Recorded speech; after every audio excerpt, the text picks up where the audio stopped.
how's it going? So I'm here with Jack Barnwell again from Jack Barnwell Landscape and Garden. We're here at Caskey Cottage, which is another beautiful historical site here on Mackinac Island. We've also got a group of lovely gardeners here who are going to join us for this tour. And so Jack's just going to take us through and talk us through some of the things that he's done in this garden space. In fact, I was just noticing this picture down here showing some of the major renovations and kind of how far this property has come. Yeah, so as we get up through the garden and the landscape, you'll see the original cottage. You know, this was during the construction phase when this one was getting a tune-up, and I was brought on board to join with the carpenters and tune up the landscape at the same time so that it was kind of all done in a pretty finite amount of time. We just finished this one. It's only about a year old, but it's undergone a pretty massive transformation for sure. It's beautiful, and Yeah. the first thing that we're noticing here in the entrance is this beautiful stream. So have you done the landscaping around this area, all the boxwood hedging here, which of course I love? Yeah, of course you do, I know. Yeah, everything is new. There wasn't a single blade of grass at all here when we started. This entire river system that goes down a pretty large-scale waterfall down to a really nice pond at the bottom, all this is new. This big circle drive and everything, and this extremely charming landscape around the original cottage. And the original cottage that's here behind me was built in about 1883. The name of this cottage is Caskey Cottage. That was the original architect that designed a lot of these beautiful historic homes in the annex, as well as the original build of the Grand Hotel. And this is a classic Caskey, some really, really nice architectural details that have all been restored and brought back to life, including those really cool stars that are throughout the entire millwork and stuff like that up in the eaves. And that's classic Caskey architecture. That's impressive. Yeah. Impressive. And so when you come in, and come on in, when you come in through these gates and everything over this beautiful stone bridge, you'll hear the sound of the water. It's a very, inviting entrance into the cottage here. But none of this stuff was here. We built all these stone walls, all these stone staircases. All this stuff is hand-built, dry stack. There's no mortar or cement or anything like that. Even in the arch? Even the arch is all dry stack. That's impressive. Yeah. This is to make it look like it's been here for 100 years, even though it's only a year old. So the cottage is 140 years old, and we wanted the landscape to really be, an appropriate home for it. Mm-hmm. Yeah, it's really quite stunning. And at night, with all the lights on and stuff, this is like magic. I bet it is. Yeah. Yeah. Yeah. And I like all the terracing. So that's a little bit different than the one we just walked through. This one has a lot more topography that we were, working with and dealing with right off the bat. And so, we're dealing with horses and carriages. You have to accommodate that kind of flow, and also, bike parking. I mean, Mackinac is a little different. We're not dealing with parking lots and driveways and 3-car garages. Right. We're talking about horses and carriages and making sure that it works for Mackinac. And so to design a Mackinac landscape is obviously a unique challenge. Yes, for sure. different. Yeah. We mentioned in the last video, I do have a real passion for stone staircases, and pretty much anything that's ridiculously heavy and impossible, I like to try to challenge my team and I to do.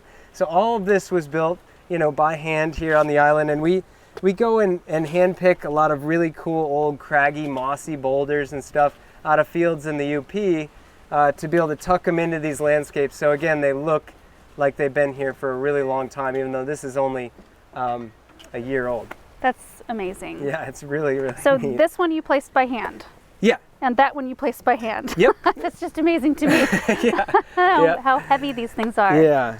But, with the right leverage and dollies, and we use a lot of kind of Egyptian ingenuity, we were able to build a lot of stuff fairly quickly here on the island and put these all together. Equipment is great, but there is a lot of impact that happens with large-scale equipment on these old historic properties, and it's neat to be able to do as much as we do without equipment. So the trees that are in this landscape, are these fairly new too? Were these All of planted them. by you? Yeah, all these trees are brand new. Wow. All planted last year.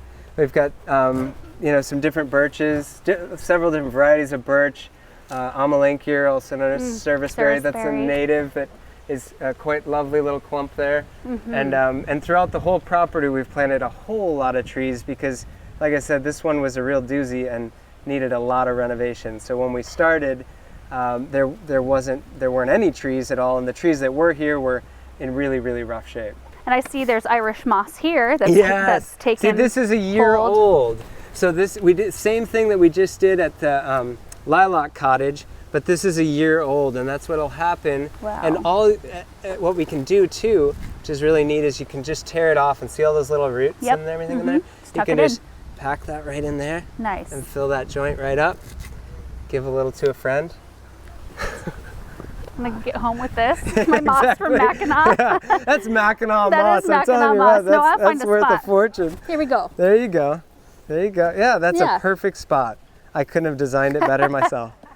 So will you talk to us a little bit about your plant choice in this area? This garden, and really many of the gardens that I've been designing recently, I really load up with a lot of ground covers. Plant them pretty heavy right away so that within a year, the garden looks, really full and mature, but it's also very little maintenance. My crew and I come through here once a month, once every 2 months, do a little bit of weeding, but the ground covers and all this are taking over so nicely that it really starts to take care of itself. Very nice. Because we don't have time for that. Right. And do you have favorite go-to ground covers that you use a lot? I see some Vinca in here. Yeah, sure. Vinca is a great one. Pachysandra Sweet Woodruff is probably my personal favorite. I love the sweet little white flowers in the spring, and even this late in the summer. Look at how dainty and lovely it's looking there. Really. So that's really a great pretty one. Foam flower. There's some nice foam flower, heucherellas and stuff up through there, and lamium too. Yes. This one is White kind of Nancy. Yeah, this one's kind of getting a little tired this late in the summer, but you can just trim and whack it back real hard, and this guy will keep flowering and putting on new foliage all the way to frost. This is purple Nancy and white Nancy right there being really being pretty buddies. And some astilbes hanging out. Yeah, lots of astilbe that I love, and the Millennium. Allium, that's a great combo right there. Yes, too, it of is. Those two. Now, can you tell us a little bit about irrigation in gardens like this? Well, when we're doing a major redo or complete rebuild like this, of course we're integrating irrigation and lighting in because the whole place is tore apart. But so this place does have a pretty elaborate irrigation system because we want to make sure that we can control and make sure that all the plants are getting a lot of nice water consistently, nice deep soak of water, and that's really important. So there is a complete irrigation system through this whole property, and all the lawns and garden beds are all separated and everything like that. Very nice. Yeah. So does the Millennium, does that bloom multiple? Do you go through multiple bloom times with that? No, it's really peak like late summer like this. Okay. And it seems to bloom a weak little bloom early season, like really small ones, but it doesn't really do much for us up this far north. Till late summer, we get a really nice bloom out of it, and if you let it go, it will actually go to seed and spread and self-seed and form little clumps all over the place. But in a garden like this, it'll naturalize and be beautiful. There's 8 bumblebees on this right now. Yeah. I love that. Yeah. And the butterflies, the monarchs are here right now too. So I saw it's a little earlier. cloudy and windy today, so they're hiding out and snuggling in. But usually on a sunny day, they're just everywhere in here. And this is Invincible Spirit 2. That's a really pretty big bank of a great hydrangea that looks stunning on this house color too. Yes, it does. Okay, now these containers, I saw these from around the other side, or I saw some that match. Yeah. Oh my goodness. Yeah, these are stunning. So you've got, tell me about the hydrangea in there. This is a quick fire hydrangea in the back. Some really stunning boldly geraniums, lemon coral, just doing its thing like a big afro out the front. That is too. and a fun little dipladenia, have a little tropical flair there. Yeah, there's a lot in this container, doing quite well. That's beautiful. Yeah. And so did you construct all of this then? All of these well, that's your signature wall. So yeah, all of these tiers and stuff down here. Of course, the brick patio. So the addition that was just put on the cottage, you can see is quite different than the original cottage, and that's on purpose. They want to pay respect to the original architecture, the original size, and and shape of the cottage, which obviously got renovated and tuned up, but they are separated by that glass hallway. Uh-huh. So we need to turn around and take a look at this view. Yeah. This is amazing. Yeah. And so does the garden for this home, is it all the way down then? Yes, absolutely. Oh my Yeah. goodness. All the way down to the cliff's edge there. And we put a nice big lawn down there at the cliff's edge so that we can, I don't know, fly a kite, I guess, Yes. right? Can we go down there? Sure, I guess so, if you'd like. This right here, so you've planted the banks with, looks like cosmos and some other things. So I'll show you why. Okay. Let's go down here, because this is a really important design element here. It looks like just a big wild field, and that's completely intentional. This is another stone staircase with just tiny little stones. Little. Yeah. That's no big deal. Yeah. Yeah. Oh my goodness, that's beautiful. Yeah, so this big stone bench is so that people can sit and view, you know, while there's some maybe yard games out here. The owners have some kids, so they like to play out here, have some fun. So we made that wall bench height. But that whole big banked bed, as soon as we got away from the cottage, we wanted to get away from the formal, you know, detailed cottage garden and pay more respect to where we are. You know, Yeah, we're up in makes this big sense. meadow in this field. So these big, huge banks are all, you know, native grasses and wildflowers.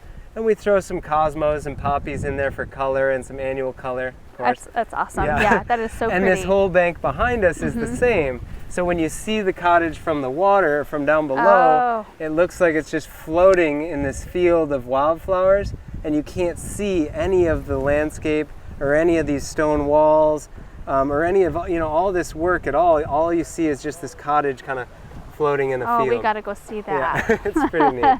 Now this down here is gorgeous. I see the sandbox with the toys down there. I love that. That's quite charming and fun, but this entire pond is treated with a beneficial bacteria. So there's no chlorine or bromine, no chemicals or anything whatsoever. So it's totally safe to go in there with the dog, or the kids can wade in and cool off on a hot summer day.